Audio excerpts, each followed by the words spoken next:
TV KPM. Assalamualaikum, selamat pagi kepada semua yang menonton teras di Didik TV KPM. Sekali lagi bersama saya Nisa K, pengacara anda hari ini. Baiklah, selama 1 jam kita bersiaran, semestinya kita ada subjek dan topik yang menarik untuk dibincangkan. Tetapi rakan-rakan dan penonton di rumah, sebelum itu Nisa nak ingatkan supaya kekal menjaga SOP di mana saja anda berada. Memakai pelitup muka di tempat awam, di tempat yang sesak. Kalau pergi membeli barang, jangan lupa pelitup muka jangan tinggal di rumah ya, untuk dipakai, dan jaga jarak sosial sekurang-kurangnya 1 meter. Cuci tangan dengan kerap menggunakan air dan sabun serta sanitasi tangan anda apabila perlu. Dan sekiranya anda telah pun menjaga jarak selamat di kawasan yang kurang orang dan perlu membuka pelitup muka anda, jangan lupa untuk simpan pelitup muka anda di tempat yang bersih dan selamat, dan boleh digunakan kembali sekiranya masih bersih. Jangan melebihi penggunaan selama berapa jam? 8 jam. Kalau boleh bawa emas lebih, itu lebih baik supaya kita dapat, orang kata apa, tidak menggunakan emas yang kotor untuk mengelakkan jangkitan. Maklumlah kita masih belum menang dalam melawan COVID-19. Seperti biasa dalam teras ni, setiap hari adik-adik, rakan-rakan semua kita ada subjek-subjek yang berbeza daripada senarai subjek-subjek teras, dan hari ini kita akan belajar bahasa Melayu, antara subjek kegemaran Nisa di sekolah dahulu. Baiklah, kalau di hadapan Nisa ni ada sedikit barang-barang ataupun buku-buku yang kita akan kongsikan sebentar tadi. Kita berkenalan dahulu dengan guru yang akan bersama dengan kita hari ini. Jom kita saksikan profil ini.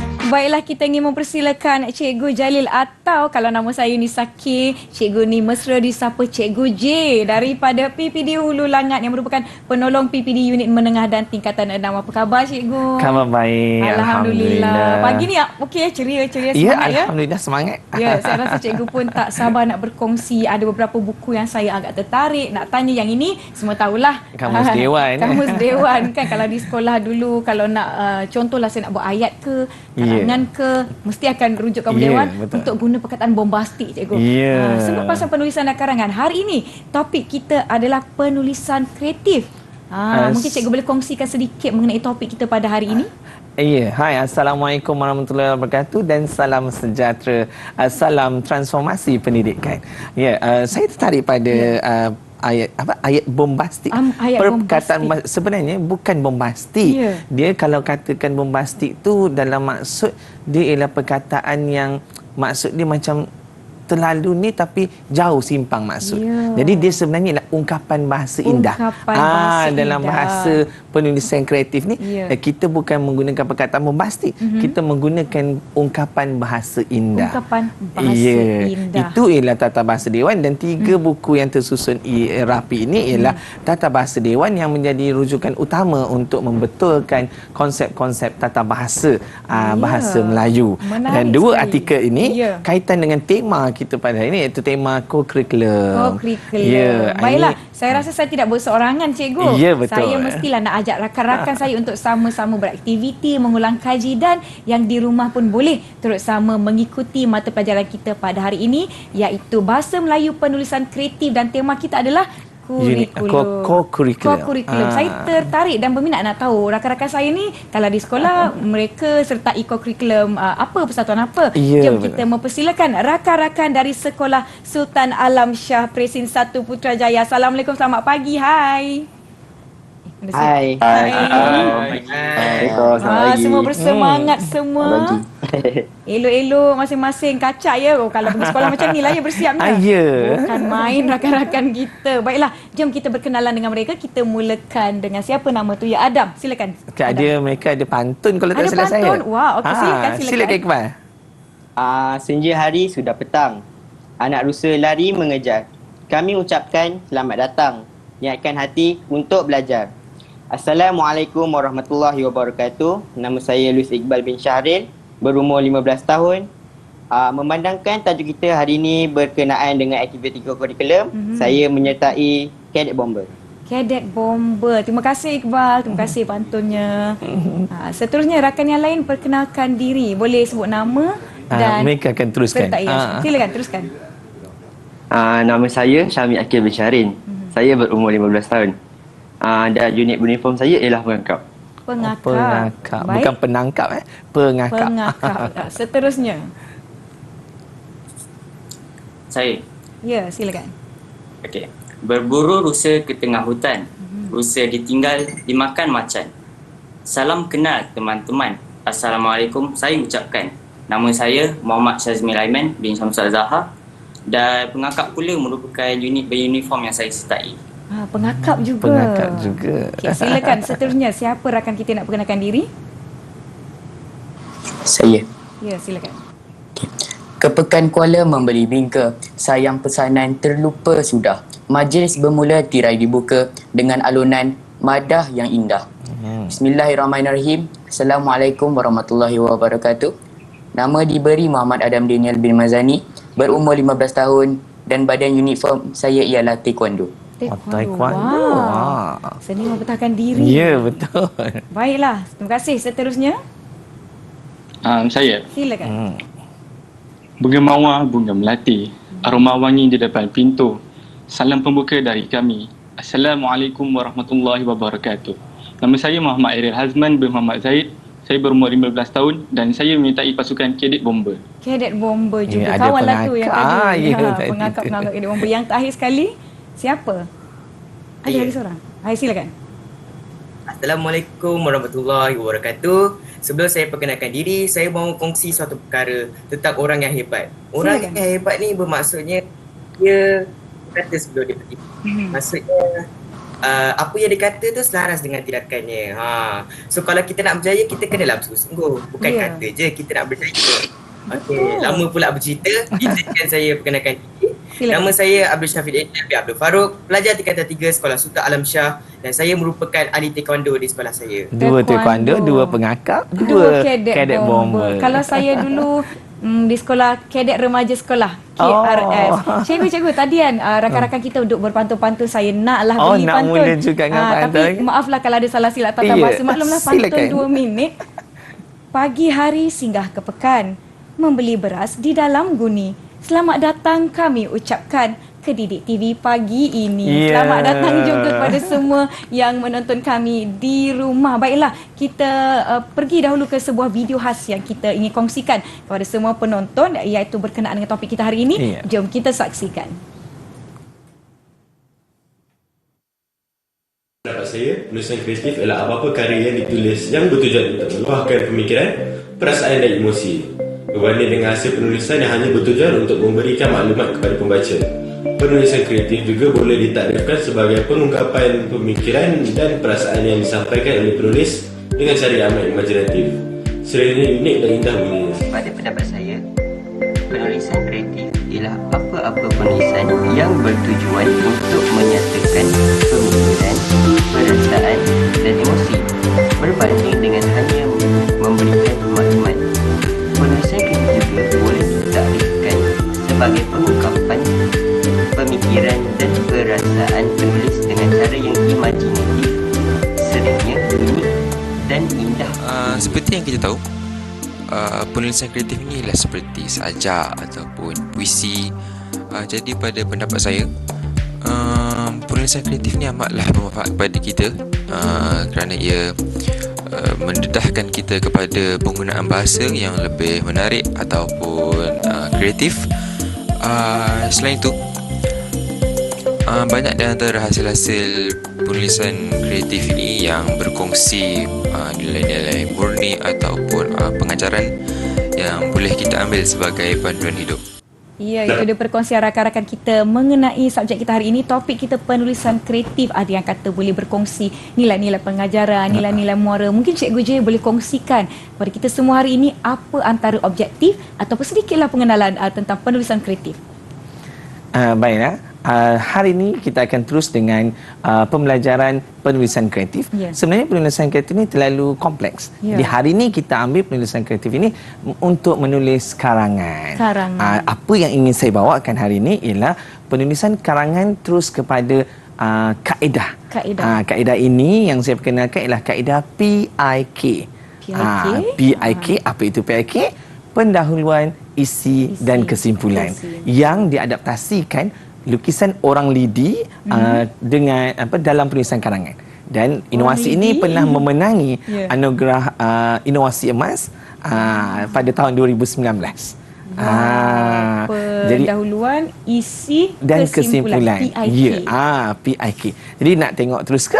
Belum lagi. Kita simpan dulu. Saya nak sabar tanya dulu. apa antara objektif kita di akhir pembelajaran ini dengan orang lidi ni, kita berkenalan dengan PIK itu dan kita akan tahu bagaimana nak menulis pendahuluan, menulis isi dan kesimpulan dengan cara yang betul, sistematik dan kemas. Itu yang penting, betul, sistematik dan kemas. Jadi memandangkan Cikgu J pun dah tak sabar-sabar, kita perlu berehat seketika. Saya nak minum air kejap. Dan diharapkan yang di rumah pun jangan lupa untuk sediakan pen dan kertas untuk sama-sama kita mengikuti pelajaran hari ini. Kita jumpa selepas ini, jangan ke mana-mana.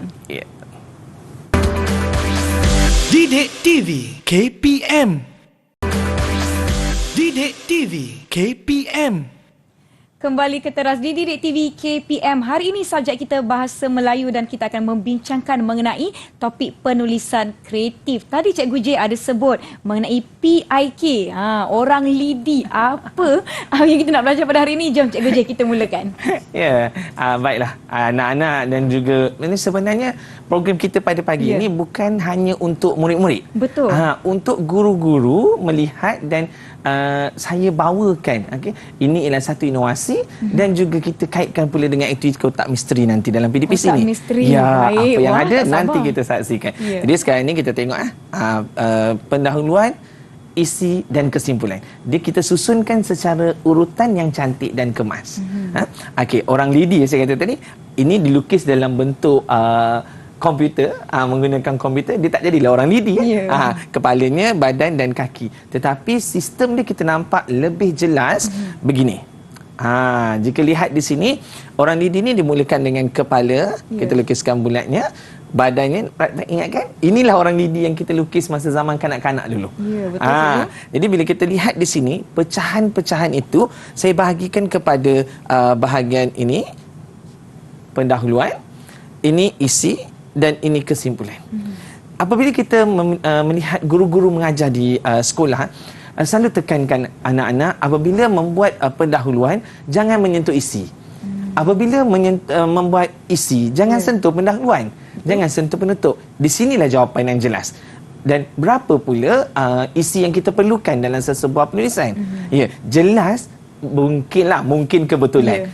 1, 2, 3. Dan rasional, mengapa nombor 2 tu saya letak di badan tu? Bermakna tulang belakang. Bermakna nombor 2 ni, isi kedua sesebuah karangan menjadi tulang belakang dalam penulisan. Kenapa? Bila kita membaca satu-satu penulisan, pendahuluan mesti mantap, menarik perhatian pembaca. Bila dah masuk isi 1, dia kurang sikit pun tak apa. Tetapi isi 2 tu naikkan balik. Itu kata tulang belakang tu. 3 turun, kesimpulan mesti dimantapkan. Bagaimana nak memantapkan penulisan ini menggunakan kaedah ini? Saya letakkan di sini.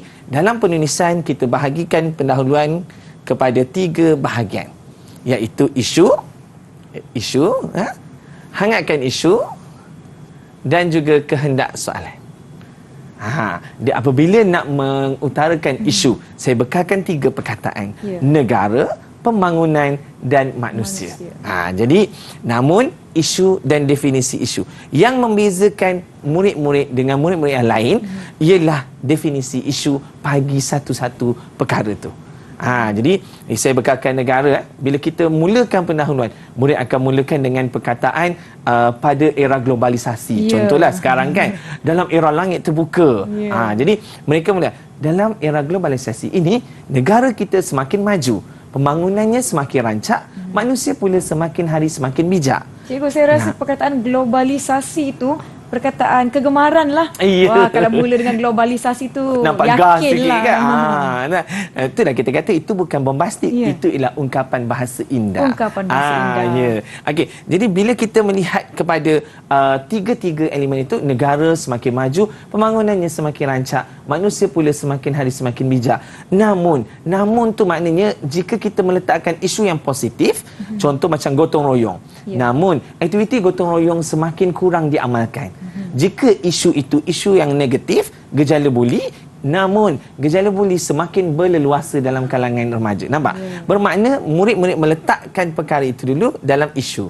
Definisi tu, gejala buli dapat didefinisikan sebagai suatu pelakuan mengeji atau memukul seseorang tanpa memikirkan kesan atau akibat. Dah nampak cantik dah. Jadi saya beri definisi tu, murid lain akan beri definisi yang lain. Jadi definisi ini orang kata, Cikgu Ji bagi karangan tu macam statik je, sama je bila semua menulis. Tidak, kita bekalkan yang asas ini. Jadi pasal tu saya bagikan perkataan negara, pembangunan manusia. Murid boleh menjadi kreatif sendirinya, iaitu negara kita semakin maju seiring dengan negara-negara maju yang lain. Maknanya bila dah biasa, mereka akan mengungkapkannya dengan lebih indah di situ. Pembangunannya pula semakin rancak. Bak cendawan tumbuh selepas hujan, terpulang kepada kreativiti masing-masing. Di situ. Jadi jangan pula kita saya pinjamkan, minta maaf lah negara tidak maju, pembangunannya tidak rancak, manusia pula semakin hari tidak pandai. Tak bolehlah begitu pula kan. Jangan terlalu kreatif sehingga meletakkan ayat-ayat negatif begitu. Ayat-ayat provokasi. Tak nak provokasi macam. Kita nakkan kita ada perkara-perkara nampak gah di situ, namun ada secalik rasa sedih. Begitu. Nampak tak? Menimbulkan perhatian pembaca. Dia menarik. hati, Menarik perhatian pembaca. Bila dia baca je, bahasa dia cantik. Ini kita katakan pendahuluan ini nak menarik perhatian. Hangatkan isu. Hangat tu apa anak-anak? Panas. Panas. Kita panaskan isu, saya letakkan di situ bibir. Mulut, bibir atau mulut. Dan juga saya letak dada-dada akbar. Dan juga saya letak bangau. Ya Nisa, mengapa ada bangau di sini? Bangau ni. Bangau ke cikgu? Ya betul. Betul. Saya teka je. Maknanya tadika tu mengajar benda yang sama. Bibir. Perkara ini seringkali meniti dari bibir ke bibir dalam segenap lapisan masyarakat. Itu kita. Atau mulut. Perkara ini juga sering menjadi buah mulut. Jadi maknanya adalah perbezaan murid dengan yang lain. Kemudian dada akbar. Perkara ini juga sering menghiasi dada-dada akbar dan terdengar dalam corong-corong radio dan televisyen. Maknanya ini bukan orang kata dari awal sampai ke hujung cerita awak menggunakan frasa yang sama. Maknanya saya bagi basic asas. Anda lah menjadi kreatif dengan penulisan anda sendiri. Jadi kita tengok bangau tadi. Nak letak bangau boleh, tak nak letak bangau pun boleh. Terpulang pada kebiasaan. Bangau, betul cakap Nisa tadi kan. Kalau Nisa ingat lagi lah lagu tu, cuba Nisa nyanyi sikit. Adakah sama dengan tak? Cuba sikit, mula je. Yang bangau, oh bangau, kenapa engkau kurus? Macam mana aku tak kurus? Dia salahkan apa? Ikan tak timbul-timbul. Bila ikan disalahkan, ikan pula menyalahkan rumput panjang sangat. Rumput pula salahkan kerbau tak makan rumput. Kerbau salahkan perut dia sakit. Jadi dalam lirik lagu tu, kita ambil lirik lagu tu, memutarkan cerita saling menyalahkan antara satu sama lain. Saling menuding jari. Menuding. Bukan menunding. Menuding. Jadi ayat itu kita ambil. Wajarkah kita saling menuding jari antara satu sama lain seperti dalam lirik lagu Bangau O Bangau? Cantik itu yang kita ambil, kita masukkan. Dah nampak cantik. Bila kita nak letakkan ayat kehendak soalan, ada dua cara. Satu ialah tanda soal dan satu ialah noktah. Ada juga saya pulangkan pada anak-anak perbezaan nak menutup dengan tanda soal. Apakah langkah-langkah yang boleh diambil oleh pihak sekolah? Jika dia ialah noktah, hakikatnya terdapat beberapa langkah yang boleh diambil untuk menangani masalah ini. Jadi jika kita dapat satu isu tentang gejala buli tadilah yang berleluasa. Jadi bila pendahuluannya berbunyi bagaimana? Soalannya mungkin gejala buli semakin menjadi jadi dalam kalangan remaja kan. Jadi gejala buli kita bagi definisi kan. Dalam era globalisasi, negara kita semakin maju, pembangunannya semakin rancak, manusia pula semakin hari semakin bijak. Namun, gejala buli semakin berleluasa dalam kalangan remaja. Buli dapat didefinisikan sebagai bla bla bla bla bla. Perkara ini sering menghiasi dada-dada akbar dan terdengar dalam corong-corong radio dan televisyen. siapakah yang harus kita salahkan? Wajarkah kita saling menuding jari antara satu sama lain? Seperti dalam lirik lagu Bangau Bangau, tentunya tidak, bukan. Hakikatnya terdapat beberapa langkah. Dah siap dah pendahuluan. Dah siap satu peringkat pertama, pendahuluan yang mantap dengan penggunaan perkataan bahasa indah, ungkapan bahasa indah. Setakat ni rakan-rakan kita okey ke? Semua anggur-anggur ni. Okey kak. Okey. Jangan bagi akak, Melissa dah lah. Jangan risau Kak. Kalau okey bagi thumbs up. Ya. Okey, alhamdulillah. Mereka masih pun mengikuti macam baik. misalnya kalau saya mula mengajar dalam tahun pertama tu, Januari hingga April tu memang inilah yang kita bagikan basic orang lidi ni supaya mereka dapat pengasuh. Sebenarnya saya dalam proses untuk menyertai inovasi yang seterusnya, iaitu menghasilkan pembalut buku PIK. Jadi ada itu, nantikan tahun ni. Jadi selepas kita pendahuluan, kita masuk perenggan isi. Ini Nampak yang penting ni, isi ni. Perenggan isi ni sebenarnya kita dapat lihat ada isi, huraian, contoh, penegasan dan peribahasa. Dan peribahasa ni saya bintangkan di sini. Mengapa?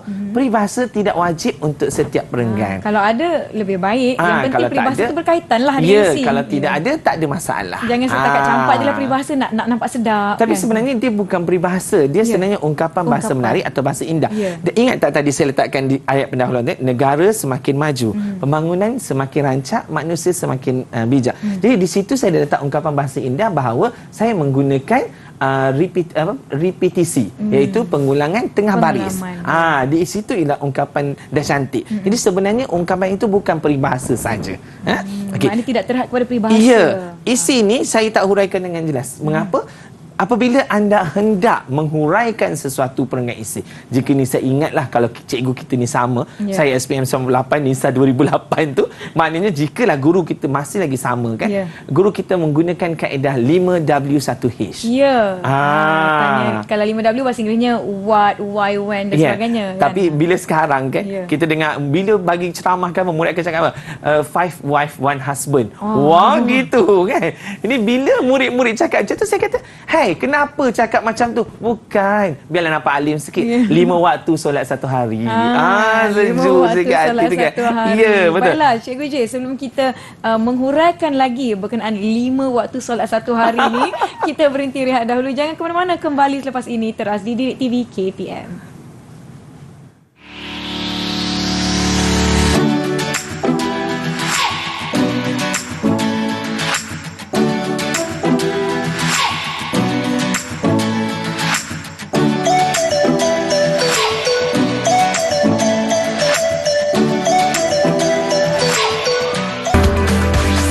Didik TV KPM.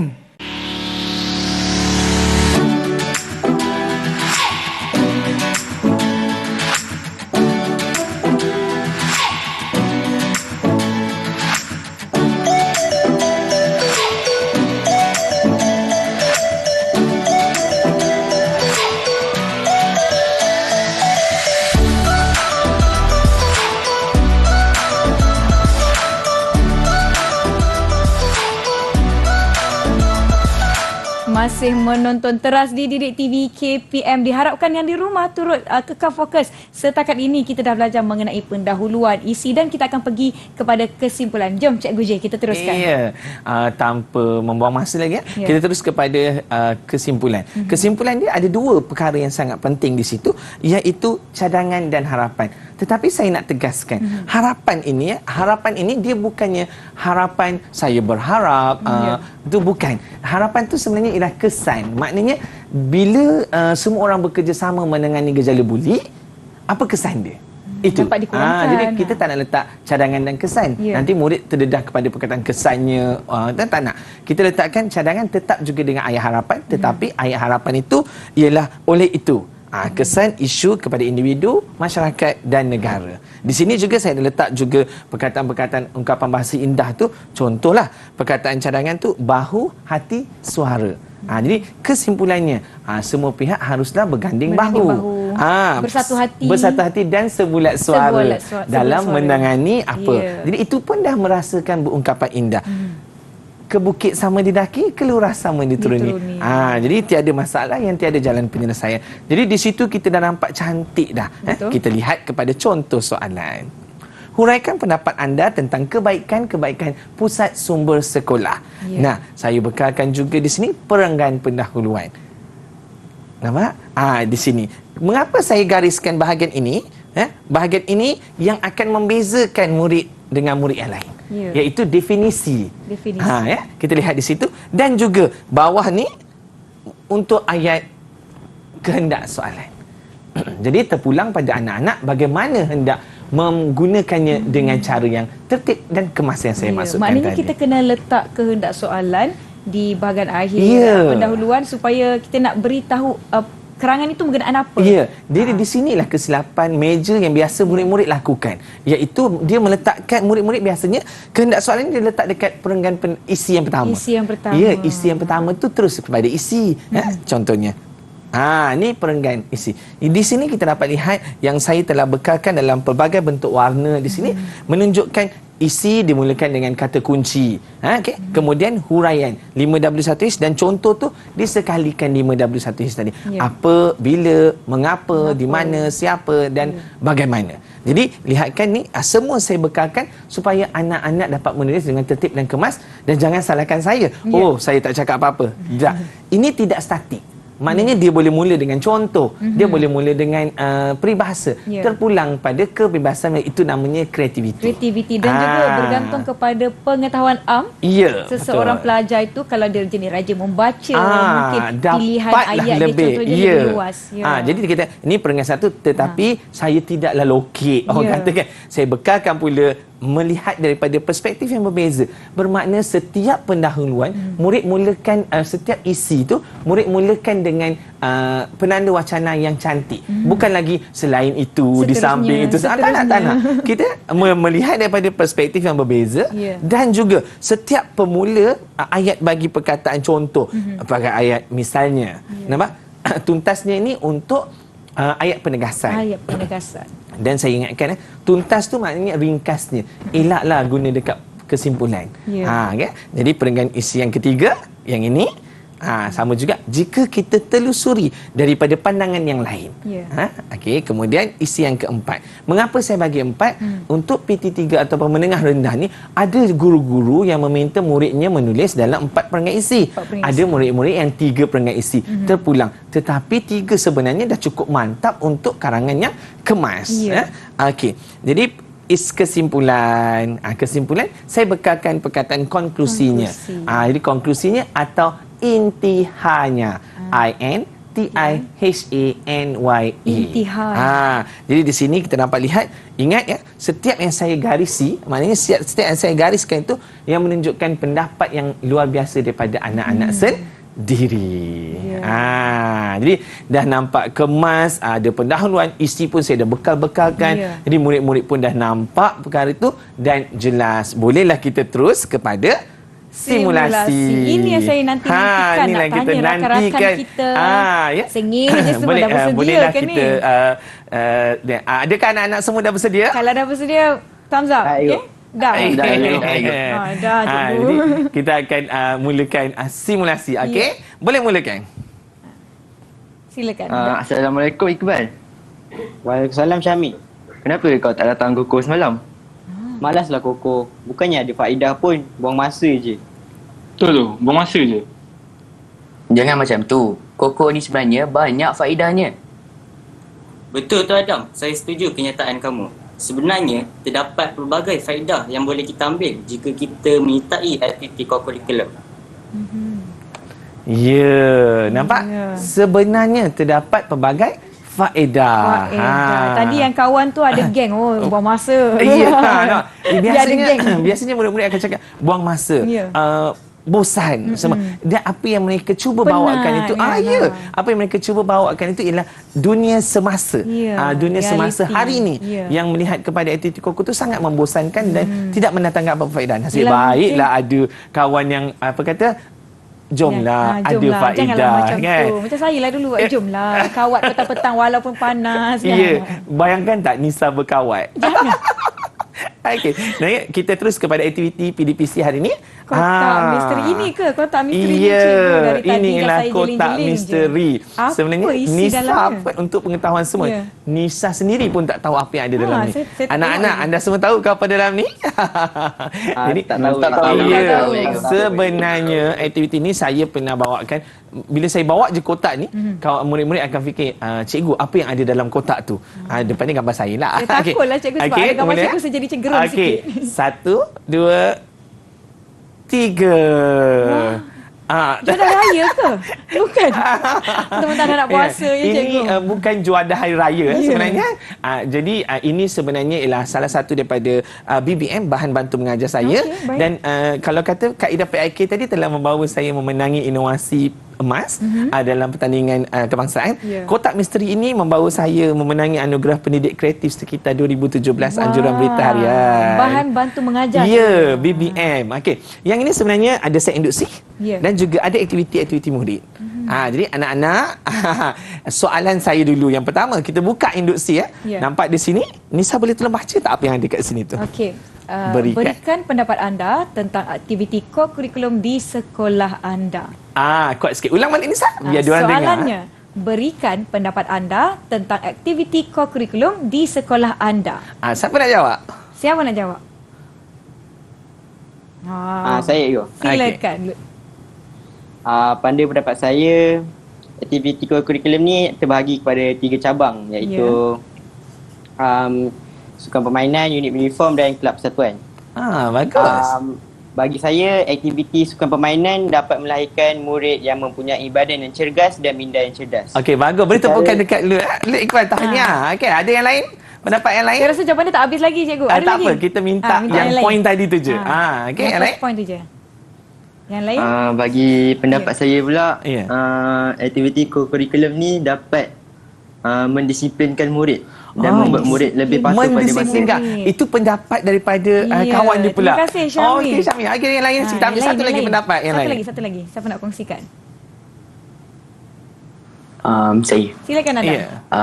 Pada pendapat saya, aktiviti co-curriculum ni dapat mendikarikan kita, menjadi kita lebih berdikari lah tu.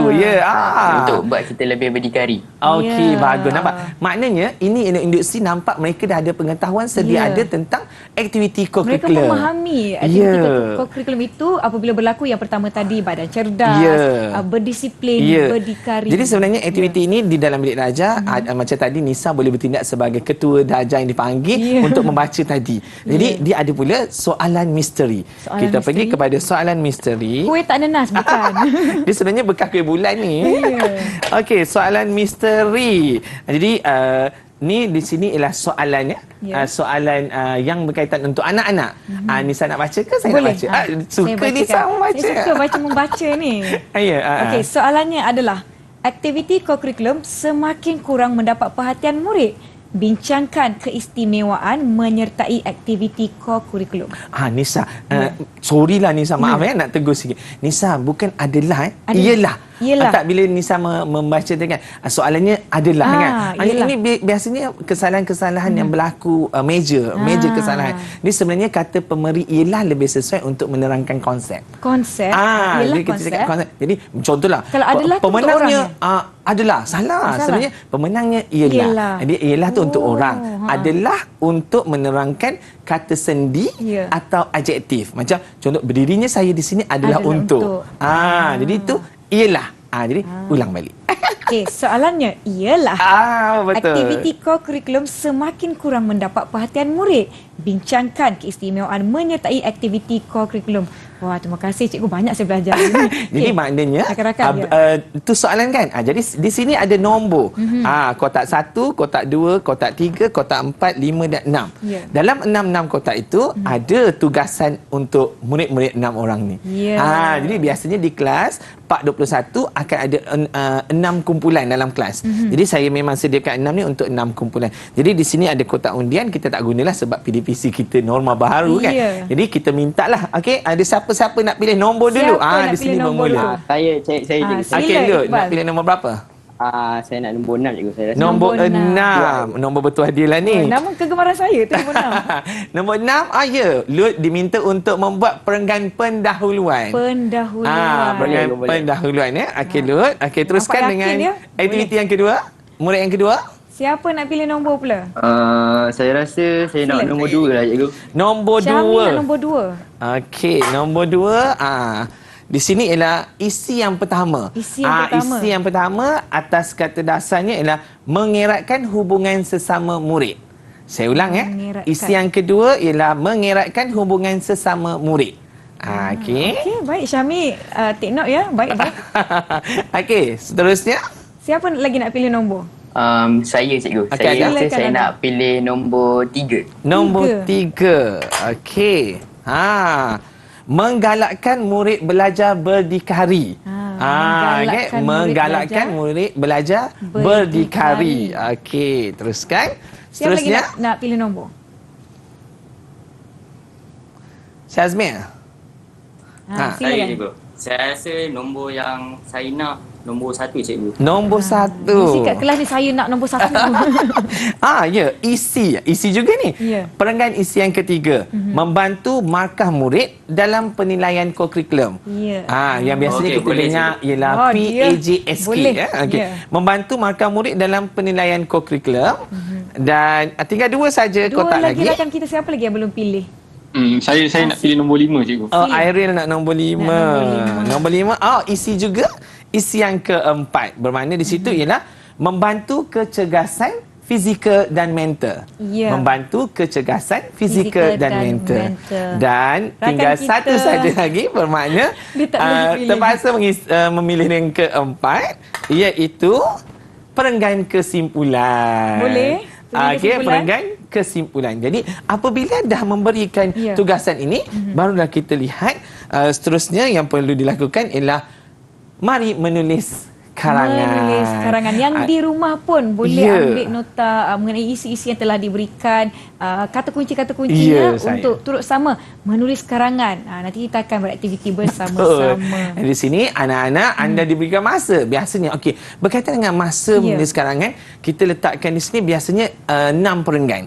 6 perenggan itu bermakna kita bahagikan dengan biasanya 8 minit. 5 perenggan biasanya 1 3 1. 1 pendahuluan, 3 isi, 1 penutup. Kita letakkan di situ 1 perenggan 8 minit 8 darab minit. dengan 5 ialah 40 minit. 40 minit. Jadi 1 perenggan kita limitkan 8 minit untuk dituliskan. InsyaAllah. Jadi memandangkan rakan-rakan kita di sini perlu sedikit masa untuk menulis bahagian masing-masing. Kita berhenti rehat dahulu, beri laluan kepada mereka untuk memerah menulis, otak ya. dan menulis perenggan masing-masing. Kita jumpa selepas ini.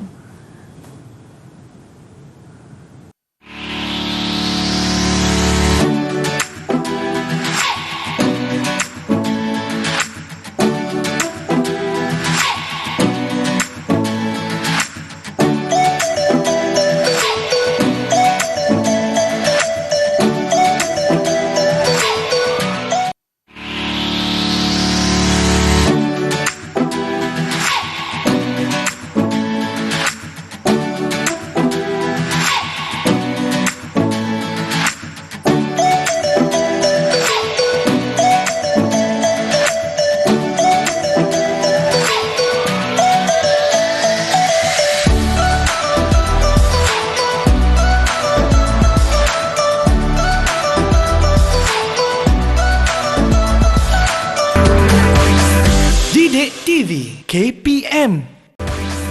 Didik TV KPM. Ya, kembali menonton teras di Didik TV KPM. Nisa tengah selak-selak soal khabar ni cikgu. Cikgu J.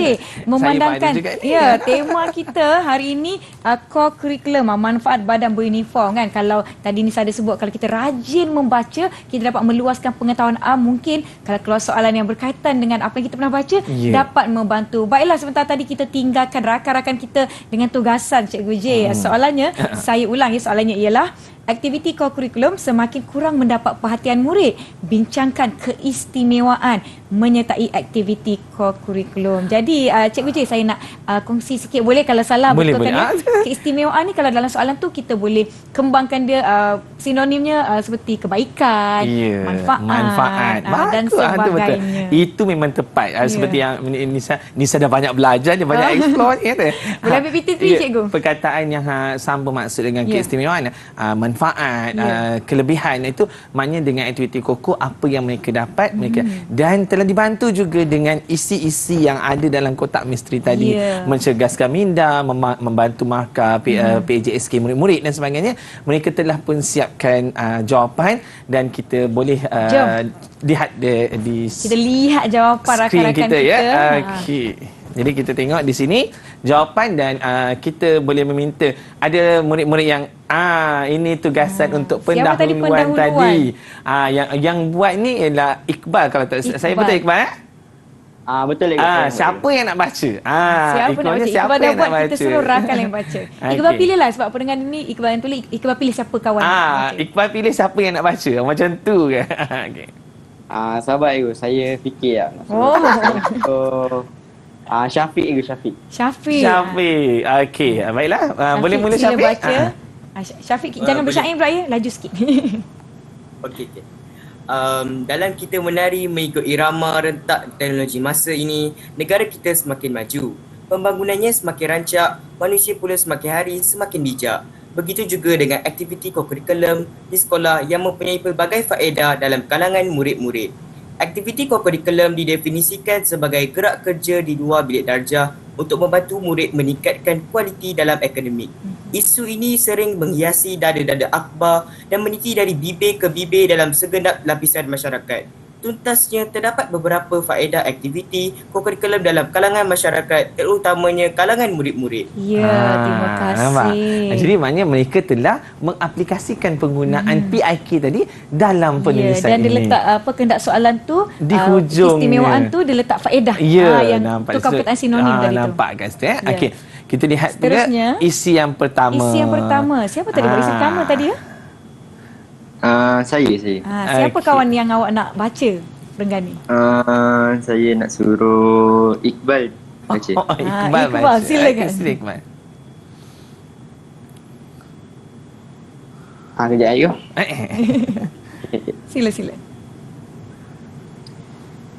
Nampak. Okey.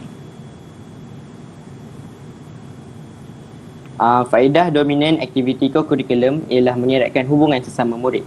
Hal ini dikatakan demikian kerana setiap persatuan dan kelab mempunyai ahli yang ramai. Ahli-ahli tersebut terdiri daripada pelbagai kaum seperti Melayu, Cina, India dan lain-lain.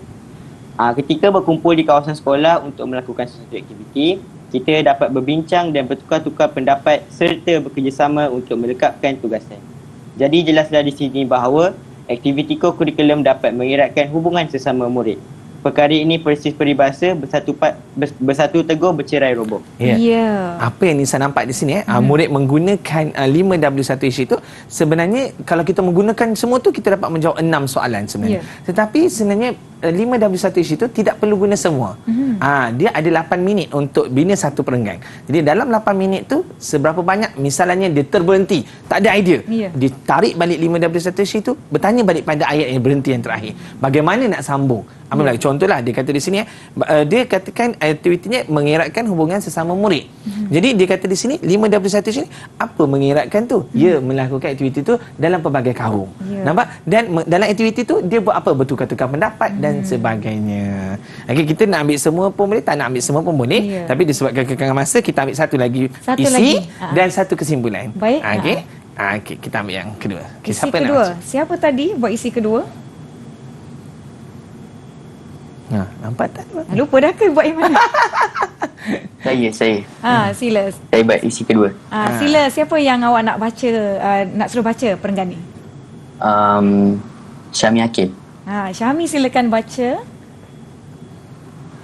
Seterusnya, aktiviti kokurikulum dapat menggalakkan seseorang murid untuk belajar berdikari dan membina kemahiran masing-masing.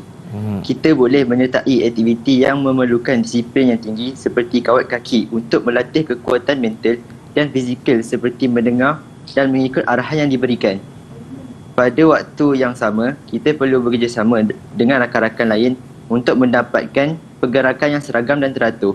Tambahan pula, aktiviti kokurikulum membolehkan seseorang murid menjawat jawatan seperti pengerusi, setiausaha, bendahari, ahli jawatankuasa dan ahli biasa. Kesannya, kita akan lebih bertanggungjawab dan mampu meningkatkan tahap diri seseorang murid untuk berdikari setelah menyertai aktiviti kokurikulum. Nampak? Ya. Contoh yang bagi tu nampak cantik kan? Membina kemahiran belajar berdikari dengan jawatan tu nampak. Ya. Kalau saya dulu setiausaha. Ya. Kadet remaja Pandailah sekolah. menulis minit mesyuarat, betul? Bolehlah. Jadi bermakna di sini bila nampak je benda tu, cikgu dia akan tik di sini. Cikgu dia akan tik di sini. Contoh tu dia akan tik. Jadi macam ni je. Dapat Jadi, markah. dapatlah markah. Dia sebenarnya holistik, menyeluruh. Tak ada masalah. Terus kepada penutup. Kita pergi Okey, kepada ni hasil kesimpulan mereka. Terus kepada kesimpulan. Okey. Siapa tadi yang buat kesimpulan, sila pilih rakan anda untuk bacakan perenggan ini. Saya pilih Adam Daniel. Sila, Adam. Daniel. Silakan Adam. Kesimpulannya, semua pihak termasuk para ibu bapa dan guru haruslah berganding bahu dalam menyokong para murid untuk sertai aktiviti di luar bilik darjah. Perkara ini persis peribahasa bulat air kerana pembentung, bulat manusia kerana muafakat. Para murid haruslah sedar akan kepentingan menyertai aktiviti kokurikulum di sekolah dan seharusnya mereka melibatkan diri walau apa sekalipun. Buka mata, buka minda. Aktiviti kokurikulum bukan sahaja bantu kita dari segi mental dan fizikal tetapi dari segi merit juga. Tiada perkara yang mustahil jika kita berusaha bersungguh-sungguh. Oleh itu, tiada sebarang alasan untuk mengelakkan diri kita daripada melakukan perkara tersebut. Justeru, marilah kita bersama-sama mengorak langkah dan asuh bakat-bakat pelajar dan bawa Malaysia ke arah kemajuan. Sudah pasti kita dapat melahirkan warga negara yang cemerlang dari segi sasiah, akademik maupun kokurikulum. Ya, nampak di situ. kasih. Inilah hasil-hasil orang kata apa? Penulisan Penulisan rakan-rakan. kreatif daripada murid-murid itu sendiri. Apa Nampaknya pendapat Nisa mereka dulu? begitu faham konsep pembelajaran kita pada hari ini, di mana kita ada pendahuluan, isi dan kesimpulan. Ya. Saya rasa saya pun bolehlah tulis karangan ni. Yang di rumah pun diharapkan sepanjang kita bersiaran 1 jam ini, anda boleh mendapatkan input-input menarik dan sedikit-sedikit tips tambahan, informasi-informasi dan ilmu yang lebih daripada Cikgu J. Cikgu J, mungkin Cikgu J boleh kongsikan sedikit kata-kata akhir buat murid-murid yang akan menduduki PT3 ataupun murid-murid seluruh Malaysia secara amnya. Biasanya lah daripada saya memang tekankan sebagai seorang murid, pastikan anda melakukan sesuatu itu dengan baik. Dan kita dapat lihat di sini akhir kalam saya biasa akan menggunakan perkataan ini kalau kita gunakan di sini, asimilasikanlah ilmu yang anda miliki dengan sikap tenang, rendah diri dan selalu memelihara harga diri. Jadi di sini bila kita kata kita ni tenang, relax, itu yang paling penting. Study smart bukan study hard. Tu orang katalah. Lepas tu kemudian rendah diri, jangan terlalu riak. Contohlah kata, saya dah belajar dengan Cikgu J, saya pasti boleh buat karangan yang bom macam tu kan. Kalau dapat apa ujian tu huruf A. Jadi kata sebenarnya murid-murid biasanya boleh dilahirkan untuk mendapat A. Tetapi bila nak berusaha tu, usahalah dengan kemas. Jadi saya kata karangan dihasilkan itu mestilah yang sistematik, cantik dan kemas. Itu yang perlu. Ini daripada saya lah, selalu memelihara harga diri. Itu yang penting. Kalau ada yang nak tahu, asimilasi itu adalah mengaplikasikan, menggunakan ilmu dan mempraktikkanlah ilmu yang anda miliki. Jadi saya ingin ucapkan berbanyak-banyak terima kasih kepada Cikgu J, kepada rakan-rakan dari Sekolah Sultan Alam Shah. You guys did great. Semua lelaki. Sekolah tu semua lelaki. Oh ya, patutlah tak ada rakan wanita. Tak apalah. Terima kasih semua dan terima kasih kepada semua yang menonton kami selama 1 jam ini. Dan kita boleh ucapkan selamat bersekolah. Mereka nak bersekolah pada hari Isnin ni. Tak lama lagi mereka akan kembali ke sekolah. Jangan lupa rakan-rakan semua di seluruh Malaysia yang menonton kami kekal mengikut SOP dan peraturan yang telah ditetapkan oleh pihak sekolah. Sentiasa pakai pelitup muka dan bawa sanitizer tu. Saiz poket boleh bawa dalam poket. Baiklah, kita ingin ucapkan terima kasih sekali lagi. Terima kasih semua yang menonton. Kita akan bertemu lagi di episod yang akan datang seperti biasa setiap hari teras 8 pagi hingga 9 pagi di Didik TV KPM. Assalamualaikum, salam sejahtera. Bye. Bye semua. Tips berkenaan motivasi, inspirasi dan juga pembangunan diri. Pada kali ini kita akan kongsikan berkenaan dengan tips membunuh penyakit alasan. Ya, alasan merupakan satu penyakit. Terdapat 1001 alasan yang sering kita gunakan dan kita dengarkan. Namun terdapat 4 jenis alasan yang lebih kerap digunakan oleh seseorang individu. Antaranya adalah kepintaran, nasib, umur dan juga kesihatan. Baiklah, alasan pertama yang sering kita dengar dan kadang-kala kita juga mungkin menggunakannya adalah berkenaan dengan kepintaran. Sebagai contoh, saya tak tahu, saya tak pandai, saya belum mahir, jadi saya tidak boleh buat perkara tersebut. Baiklah sahabat sekalian, kesalahan asas berkenaan dengan kepintaran yang selalu kita gunakan terdapat 2.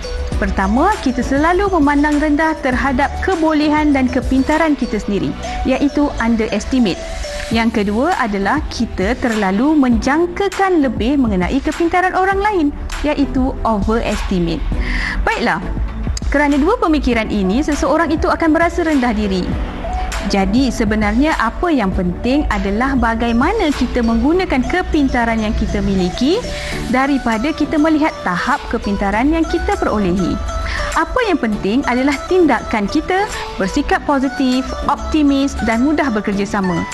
Disertai dengan impian yang besar, maka kita akan mendaki tangga kejayaan berbanding dengan mereka yang mempunyai tahap kepintaran yang tinggi namun sebaliknya bersikap negatif, enggan memberi kerjasama, tidak menghormati orang lain, pastinya tidak akan mendaki tangga kejayaan.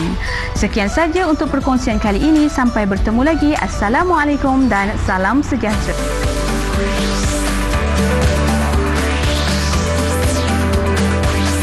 Didik TV KPM